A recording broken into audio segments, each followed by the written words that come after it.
Қайырлы күн, бүгін сіздермен пеште піскен дәмді жұмсақ болып шығатын бәліштерімізді дайындайтын боламыз. Ең алдымен 30-35 градус мөлшерінде жылытылған айранымызды, 2 ас қасық қантымызды, 1,5 шай қасық тұзымызды,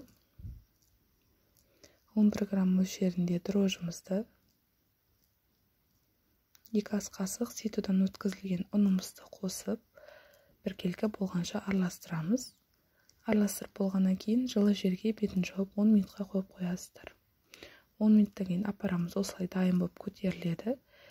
Бөлме температурасындағы сұйылмайды. Және ұнымызды қосып, жақсылап қамырымызды илеп аламыз. Қамырымыз кішкене қолға жабысатындай майлы болып шығады. Артық ұн қоспайсыздар. Қажетті заттарды граммымен астына описаниеге жазып кетемін. Қамырымызды осылай илеп алғаннан кейін жарты сағатқа жел соқпайтын жылы жерге бетін жауып қойып қоясыздар. Жарты сағаттан көп ұстамаңыздар. Дрожж бұл қамырда өте көп мөлшерде қышқыл дәм шығып кетеді. Қамырымызды осындай дөңгелекшелерге бөліп аламыз. Және де картоптан мен салмасын дайындап алдым. Осылай жағып шығып пирожкилерімізді тапамызға орналастырамыз.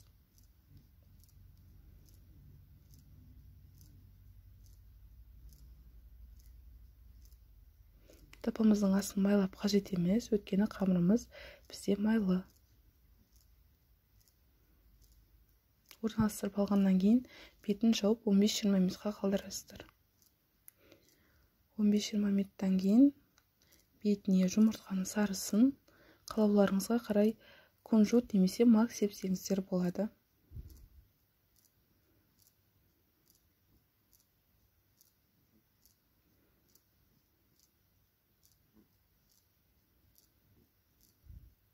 «180 градуста жарты сағатта піседі, ас болсын.